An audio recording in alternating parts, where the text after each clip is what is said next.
WhatsApp guys, आज हम बात करने वाले हैं एफ1 इंफ्रास्ट्रक्चर की आईपीओ की, जो कि आज ही ओपन होने वाला है अप्लाई करने के लिए और ये क्लोज होगा 29 अक्टूबर को। सो गाइस, पहले हम समझेंगे ये टोटल कितनी वैल्यू का इशू हो रहा है। आईपीओ जो ये हो रहा है, टोटल वैल्यू जो हो रही है इसकी 5400 करोड़ की हो रही है।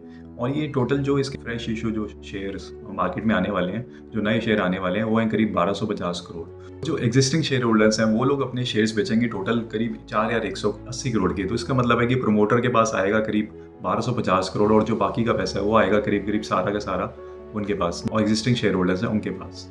गाइस, पहले हम समझेंगे कंपनी करती क्या है। गाइस, ये जो कंपनी है ये कंस्ट्रक्शन करती है जो कि बहुत कॉम्प्लेक्स प्रोजेक्ट्स होते हैं, जो कि रेलवेज, टनल्स, जो इनका मेन प्रीमियम प्रोजेक्ट जो माना गया है।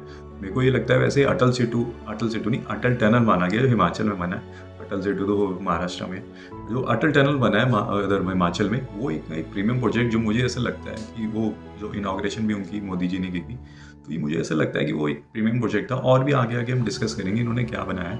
गाइस, ये जो पहले करते हैं, ये पहले कॉन्ट्रैक्ट लेते हैं, उसकी पूरी टोटल ओवरऑल इंजीनियरिंग करते हैं, रिक्वायरमेंट लेते हैं, माल खरीदते हैं, जो कि सीमेंट, सरिया, ये सब जो खरीदना होता है उन्होंने।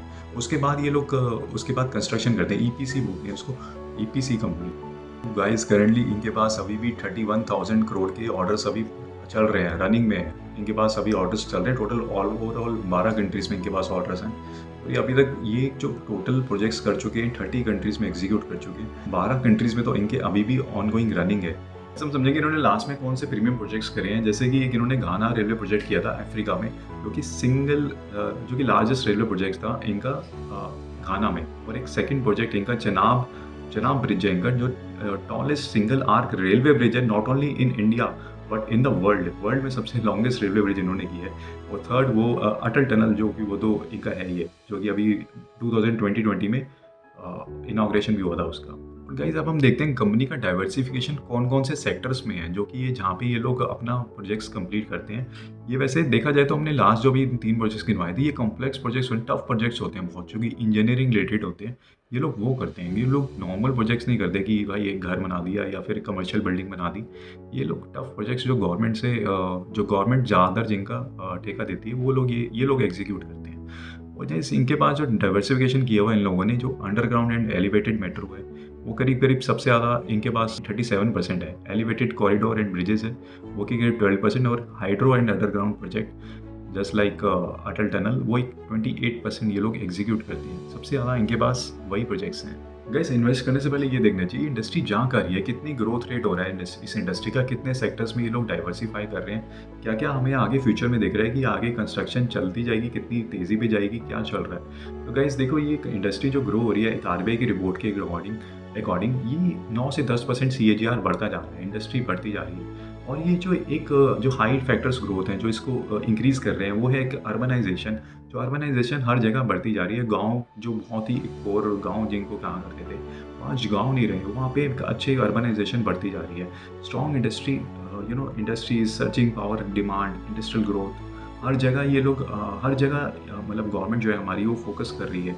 हाईवेज, ब्रिजेस, जो क्या इनकी गडकरी जी की तारीफ होती है, जो हाईवेज, ब्रिजेस ये बना रहे हैं हर जगह। तो गाइस, इसलिए इस रीज़न से कंस्ट्रक्शन तो बढ़ती जा रही है और इस कंपनी का फ्यूचर आगे बढ़ता हुआ दिख रहा है। इस कंपनी के अगर हम फाइनेंशियल्स चेक करें तो इस कंपनी के पास अभी भी ऑर्डर बुक जो है वो करीब करीब 31,000 करोड़ की है। अभी जो रेवेन्यू जनरेट किया है FY24 में, इन लोगों ने 13,000 से ऊपर रेवेन्यू इन्होंने जनरेट कर लिया है। टोटल जो प्रॉफिट आया है अभी, नेट प्रॉफिट जो आया है वो है 450 करोड़। तो ये अगर हम पास्ट 2 साल से देखें इनका, तो FY22 और FY23 ये प्रॉफिट भी इंक्रीज होता जा रहा है, रेवेन्यू भी इनका बढ़ता जा रहा है, और ये कैश फ्लो भी इनके पास अच्छा खासा है, 707 करोड़। आरओसी तो भाई ये तो 20% आरओसी पे कंपनी ट्रेड करेगी, और ऑपरेटिंग मार्जिन जो है ये करीब करीब 11% का है। डेप्ट टू इक्विटी भी 0.68 है, जो कि ये जो वैल्यूएशन है, जो कि की मैट्रिक्स हैं, फाइनेंशियल्स हैं कंपनी के, डिसेंट हैं। डेप्ट टू इक्विटी 0.7 है, वो ज़्यादा है एज़ कम्पेयर टू। बट ये जो इंफ्रास्ट्रक्चर कंपनीज होती हैं, यहाँ पे डेप्ट टू इक्विटी करीब करीब ज़्यादा होता ही है। ये लोग डेप्ट ले लेते हैं अपना आगे प्रोजेक्ट एग्जीक्यूट करने के लिए। इनके पास फ्री कैश फ्लोस बहुत कम होते हैं। ये लोग आगे अपना इन्वेस्ट कर देते हैं पैसा, कि आगे हमें और कितना पैसा लगाना है। तो अगर हम देखें कि ये अपने पीर के अकॉर्डिंग, जो अपने इनके कंपटीटर के अकॉर्डिंग ये लोग कैसे अपने आप को मैनेज कर रहे हैं, तो ये गाइस इनका मार्केट कैप है करीब करीब 17,000 करोड़ का। और ये जो L&T और जो बड़े L&T तो बहुत बड़ा ग्रुप है, वो एक मैं इनको शायद कंप्यूटर एल को नहीं मानता, बट इसमें हम एक लेके चल रहे हैं एज अ फैक्टर की कैसे इसको करते हैं, क्योंकि एल बहुत ही एक अलग ग्रुप इंस्टीट्यूशन है पूरा। तो इसमें केईसी इंटरनेशनल, कल्पतरू और एक दिलीप बिल्डकॉन, ये हम अगर इनसे कंपेयर करें तो इनका नेट प्रॉफिट इनसे ज़्यादा है पर एज परसेंटेज में।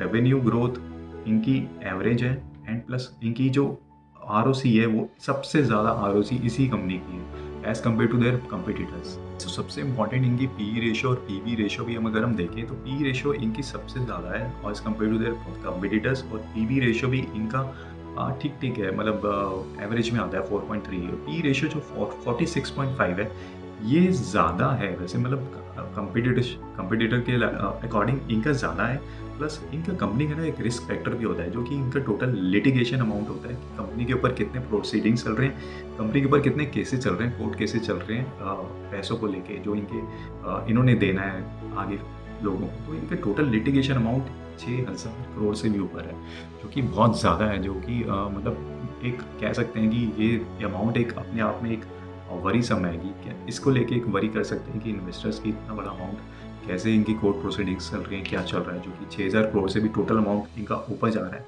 और कंपनी के पास एक टोटल इन्होंने 93 रिस्क फैक्टर्स दिए हुए हैं अपने आरएचपी में, और ये गाइस कह सकते हैं कि जो मतलब बहुत काफ़ी ज़्यादा तो डिस्क्लेमर्स हैं, स्टैंडर्ड डिस्क्लोजर्स हैं, जो कि उसको नहीं मान सकते। बट एक जो मुझे रिस्क फैक्टर लगा कंपनी का, एक तो ये इन्होंने दिया हुआ है कि गवर्नमेंट प्रोजेक्ट्स इनके पास 70% जो सबसे ज़्यादा शेयर है गवर्नमेंट प्रोजेक्ट्स का है। तो ये एक रिस्क फैक्टर इन्होंने दिया हुआ है, जो कि मैं मानता नहीं। इनको जो प्रोजेक्ट्स होते हैं जैसे कि टनल्स बनते हैं, ब्रिजेस बनते हैं, इनको कोई इंडिविजुअल बंदा तो ठेका देगा नहीं, इनको ठेका देगा गवर्नमेंट ही देगी। तो गवर्नमेंट के पास ही ये सब चीज़ें होती हैं ठेका देने को। तो ये 70% जो इन्होंने दिखा रखा है अपना, मुझे लगता नहीं कि मार्केट शेयर नहीं, 70% जो इनकी की होल्डिंग है ऑर्डर्स की, वो 70% बहुत मिनिमल है। ठीक है यार, इतना तो चलता है, ये चल जाएगा। बट एक टोटल लिटिगेशन अमाउंट जो कि 6,000 करोड़ से ऊपर है, ये अपने आप में एक वरीसा, वो एक अलग चीज़ है। एंड गाइस, ये जो कंपनी है ये हम देख सकते हैं कि ये जो टोटल 60 ईयर्स जो पुरानी कंपनी है, ये तो मतलब known for its complex infrastructure companies, जो एक सब्सिडरी है शाहपुर पालोनजी की। शाहपुर पालोनजी एक अपने आप में एक बड़ा ग्रुप है, कह सकते हैं कि टाटा बिरलास के लेवल का है। तो मतलब वो एक अपने आप में ही अलग चीज़ है। एंड ये गाइस कंस्ट्रक्शन सेक्टर में है, जो कि बढ़ता जा रहा है, फाइनेंशियली स्टेबल है। आईपीओ अभी मतलब एक ओवर प्राइस तो लग रहा है थोड़ा, बट एक फाइनेंशियली स्टेबल है। लेकिन कह सकते हैं अगर आपको लिस्टिंग अच्छी चाहिए, लिस्टिंग गेन इसमें होने वाला है, रिटेल इन्वेस्टर इसमें आने वाले हैं, ऐसा मुझे लगता है। लास्ट डे हम भी ऑब्जर्व करेंगे कितना रिटेल इन्वेस्टर्स आ रहे हैं, कि भर के आ रहे हैं। बट हुंडई में नहीं आए थे। लास्ट जो आईपीओ था हुंडई अभी रिसेंटली लॉन्च हुआ है, उसमें नहीं आए थे, क्योंकि वो एक अपने आप में बड़ा आईपीओ था। लोगों के माइंडसेट में मुझे ऐसा लगता है कि माइंड में बैठा हुआ है कि जितना बड़ा आईपीओ होगा तो हम उसमें नम नहीं आने वाले, क्योंकि उन्होंने एलआईसी और पेटीएम का हाल देख लिया है।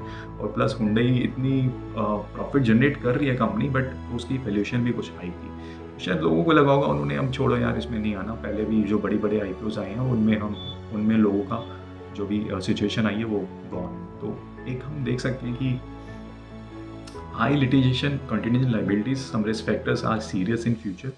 और ये आईपीओज एक अपॉर्चुनिटीज लग रहा है, क्योंकि ये एक लिस्टिंग गेन इसमें होने वाली है। लास्ट डे को पता लगेगा जो 29 अक्टूबर को कि कितने रिटेल इन्वेस्टर्स आ रहे हैं। तो उस हिसाब से जितने आएंगे फिर उस हिसाब से इन्वेस्टमेंट का मतलब एक लिस्टिंग गेन के लिए अगर इन्वेस्ट करना है तो फिर एक बन सकता है इसमें। बट लॉन्ग टर्म इन्वेस्टमेंट के लिए अगर एक लंबे टाइम के लिए 5-7 साल के लिए अभी लगता नहीं है कि इतना इसमें कुछ करना चाहिए, क्योंकि मतलब ये ऑलरेडी अगर हम लंबे टाइम के लिए इन्वेस्ट भी करें ना, तो उस ग्रुप की पुरानी कंपनीज का हाल देख लेना चाहिए। जो पुरानी कंपनीज कैसे किस बेस पे इन्होंने हमें रिटर्न देके दी है, पिछले कुछ सालों में इनका क्या सिचुएशन रही है। इनकी एक सिस्टर कंसर्न जो पुरानी कंपनीज, सारी कंपनीज हैं, ये करीब ये हैं Sterling Wilson, Forbes and company और गोकैक टेक्सटाइल्स, जो कि सबसे ठीक ठाक डिसेंट रिटर्न्स दिए हैं जिस कंपनी ने। वो गोकैक टेक्सटाइल नहीं दिए हैं। बाकी जो स्टर्लिंग विल्सन है, फॉर्ब्स एंड कंपनीज है, इन दोनों कंपनीज ने इन्वेस्टर्स का पैसा पिछले 5 से 7 साल में ज़ीरो कर दिया है गाइस। इनफैक्ट ज़ीरो भी वो एक नेगेटिव रिटर्न दे के दिए हैं इस कंपनीज ने, जो कि पुरानी ये जो 2 कंपनीज हैं ऊपर वाली, स्टर्लिंग विल्सन और एक फॉर्ब्स एंड कंपनी। गाइस, आपको क्या लगता है इस कंपनी में इन्वेस्ट करना चाहिए? मुझे ऐसा लगता है कि ये कंपनी इन्वेस्टमेंट के लिए अभी ओवर प्राइस्ड है, बट लिस्टिंग गेन चाहिए तो लिस्टिंग गेन इसमें मिल सकता है, चांसेस बहुत ज़्यादा है। वो कि लास्ट डे को पता लगेगा कितनी रिटेल सब्सक्रिप्शन आ रही है इसमें। उस हिसाब से एक लिस्टिंग गेन अप्लाई करने के लिए इसमें बन सकता है। बट अभी इसमें लॉन्ग टर्म इन्वेस्टमेंट के लिए कोई इसमें चांस नहीं लग रहा। ओवर प्राइस तो है, बट इसके जो वैल्यू की मैट्रिक्स है फाइनेंशियली, हम मैट्रिक्स हमने देखा है इसका, बट वो ठीक ठाक है, डिसेंट। एक कह सकते हैं कि क्या इसमें जो नेट प्रॉफिट आ रहा है वो भी एक डिसेंट है, कह सकते हैं वो सब डिसेंट, बट ओवर प्राइस अभी भी लग रहा है इसमें।